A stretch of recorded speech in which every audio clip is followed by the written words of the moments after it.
because the referee is granted special probative value in the opinion that he or she presents. Yes, Faye. Okay. Faye's got a question. I waited. As you know, we've had a few claims where there was tunnel vision. Right. And that happens because the case is decided on the evidence previous when it should have been looked in its totality. Right.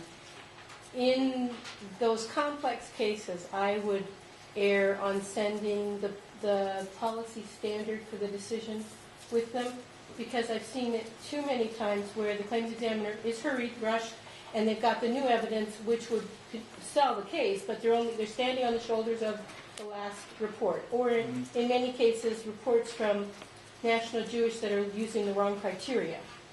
And the criteria of the program was not given to the doctor, and he probably didn't look in the manual and went on his medical school training from the brilliant case registry criteria, which is wrong. And it would have helped in the case I'm thinking of that you and I discussed tunnel vision on. The doctor was not given the criteria, fell back on his medical training and old documents. And he was believed, and we had to send it back through and say, no, provide the right criteria and don't fall back on 20-year-old brilliant case studies for why you're right. So I would err on sending the policy criteria for the decision at hand on any of these complex cases, because we've had to go through the second decision and the referee when it was unnecessary if it would have been done right the first time. Yeah, but there's no, my contention would just be there's no guarantee that just supplying them with some sort of standard is going to get you what you want anyway. We can drop notices in the mail all day long, but the doctor, no offense to any physicians in the room, but physicians are going to do what they want to do with regard to these things, and they're going to give us their opinion, and they may not be familiar with our criteria necessarily. That's why we have to evaluate the report and say, does this respond in a way that is necessary for this particular claim? Well, we do try to ask questions. I understand what you're saying. You're basically saying for CBD, we've got Part B criteria that you have to have certain things pre-93, post-93, and sending out that with every report. It's one page. What often happens, no, I understand what you're saying, but what often happens is that we get reports in with the case file. We have it all there already, and we'll ask follow-up questions. So when a lot of the treating doctors that have already come in with information, like the claimant coming with a package, they'll have a doctor's report there already. Then we have to do follow-up because we didn't send them that with the original claim form. They went and got their own doctor. The doctor comes back and they gives us information. Now, with regard to the second opinions, or the DMC reports, we try to tell them what it is we're looking for. When we ask questions to them, we provide them with the SOAP. We could perhaps be a little bit clearer about what exactly Part B is, and I understand what you're saying. The other complexity to it is that there's so many variables for each case that you just have to understand the nature of administering a program that has 500 employees. It's like, do you want to be dropping in a particular notice in every case and then end up having that notice not apply to that case?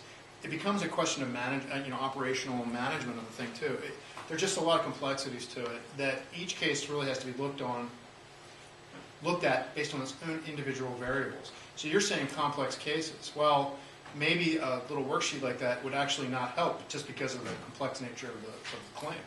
Well, and you had stated that it was the weighting of medical evidence. Mm-hmm. And in this particular claim, we got told initially, well, National Jewish said no, the DMC said no, therefore it's no. And then I approached you with the fallacy of that logic, and it's been overturned since then. Right. So my big concern about anybody other than a doctor, the referee, weighing the medical evidence is the currency of the medical evidence that they're referring to, right, and whether or not it followed policy. And a lot of this can be taken care of in the first step. And I know you'll disagree with me on that, but being a former federal employee in a complex program for the military, if I told them up front what the expectation was and what they were supposed to do, at least it was top of mind when they started the job. Well, and we do have our DMCs are all provided that training. So it should be something that they're familiar with, and they do these things all the time as well. Okay, so that being said, I think we need to move on. David, you had a question? Yeah, just a couple of questions. when you refer to the rationalized written opinion by the claimant's doctor, Right. and you've indicated the issues where that would not be accepted. Mm-hmm. What I find when I do guidance to people and advising is it's often very helpful to have a template, so a prototype of some type, where because also I look at standard methodologies, so in effect, what would be the required elements that would enable not necessarily an approval, but at least where the process can continue without it being kicked out and where you start all over again. Right. We Well, don't do, I would not encourage templates because templates are not case specific. We need to be looking at the facts of an individual's case. I, in fact, encourage my claims examiners across the country to refrain from using templates because that's how you get the wrong disease in there, that's how you get the wrong information, and then you don't have to really look at the case in front of you. I understand what you're saying where it'd be nice if they all kind of understood what the criteria are. We have procedure manuals online. We have a lot of resources online, but creating a template and then going to a doctor and saying, fill this in, gets us into a lot of trouble. it happens a lot, and we'll talk about it later when we're talking about home health care items. But templates are dangerous also because these cases have a expanse of variables that are unique to every single case. There is a tendency by a lot of folks in this program to try and generalize and say, well, here it's this here, but that didn't work over here. Well, that's because the background of the case is so variant. There are just so many variables that are involved with these cases. It's hard to say what's going to work here will work here, here, and here. These cases are too complicated and there's too many variables that are under dispute oftentimes.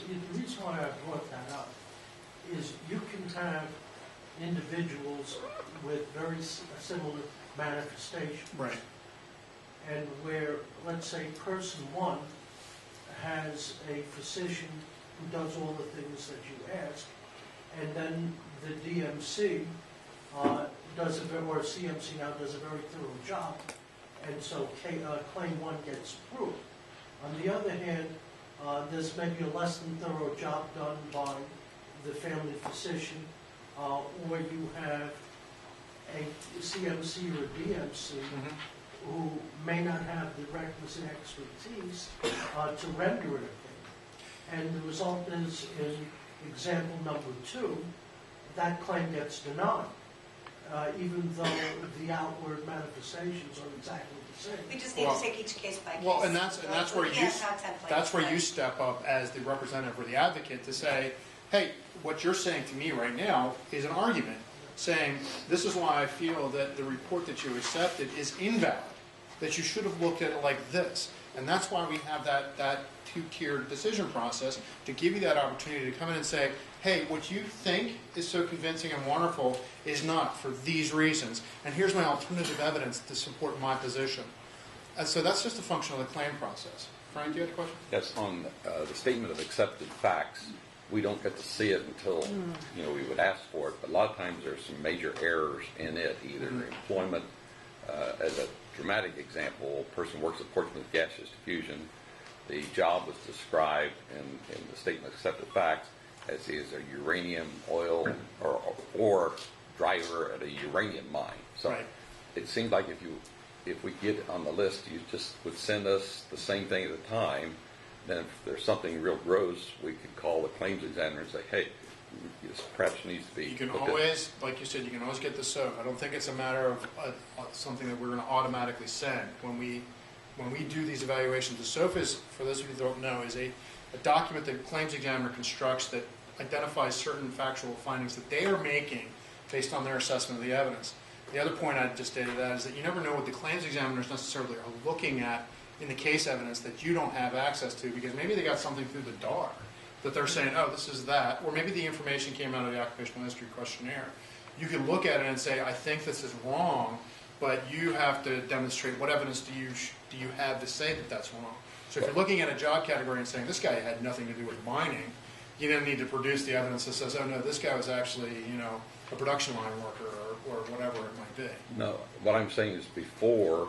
Right, you want a copy of the SOAP every time we write it so that you can have What the question is asked And it would be helpful, I think, to you, because we could spot some gross errors that Right. apparently like typing or templates or whatever. I understand what you're saying, and I think, you know, that's kind of making the assumption that in the majority of these, the SOFs are wrong, so we should take that extra step every time to send it to you guys when we send it to the DMC. Yeah. That is an extra step, and then it requires, we can't be Yeah, relying on, we can't be running into the assumption that they're doing it wrong.